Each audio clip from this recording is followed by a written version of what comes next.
Herzlich willkommen zu einem neuen Video. Heute zeige ich euch ein schnelles und einfaches Rezept für eine leckere Reispfanne mit Cabanossi, Paprika und Zucchini.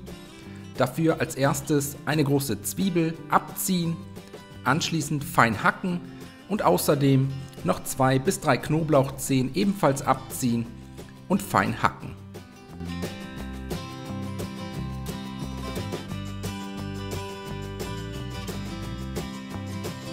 Wenn das erledigt ist, eine große Pfanne mit einem guten Schuss Öl erhitzen, Zwiebeln und Knoblauch in die Pfanne geben und für 2 bis 3 Minuten bei mittlerer Hitze und gelegentlichem Wenden glasig anschwitzen. Währenddessen kümmern wir uns noch schnell um die restlichen Zutaten. Ich habe hier 3 Paprikaschoten, waschen, entkernen und dann in mundgerechte Stücke schneiden.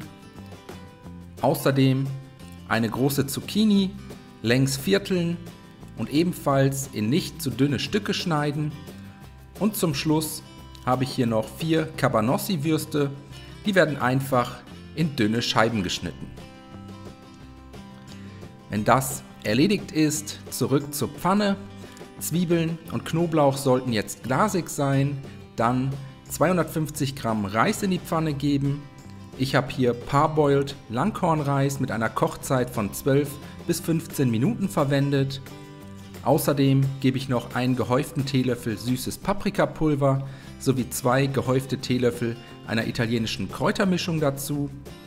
Das Ganze einmal kurz umrühren, kurz mit anrösten lassen und danach können die restlichen Zutaten in die Pfanne, das vorbereitete Gemüse sowie die Cabanossi-Scheiben, außerdem 2 Teelöffel Salz, eine Dose gehackte Tomaten und zum Schluss noch 600 Milliliter Wasser dazu gießen.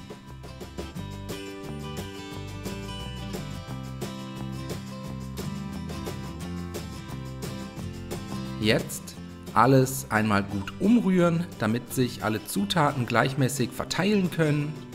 Die Reispfanne anschließend zum Kochen bringen und dann bei niedriger bis mittlerer Hitze für 12 bis 15 Minuten langsam köcheln lassen.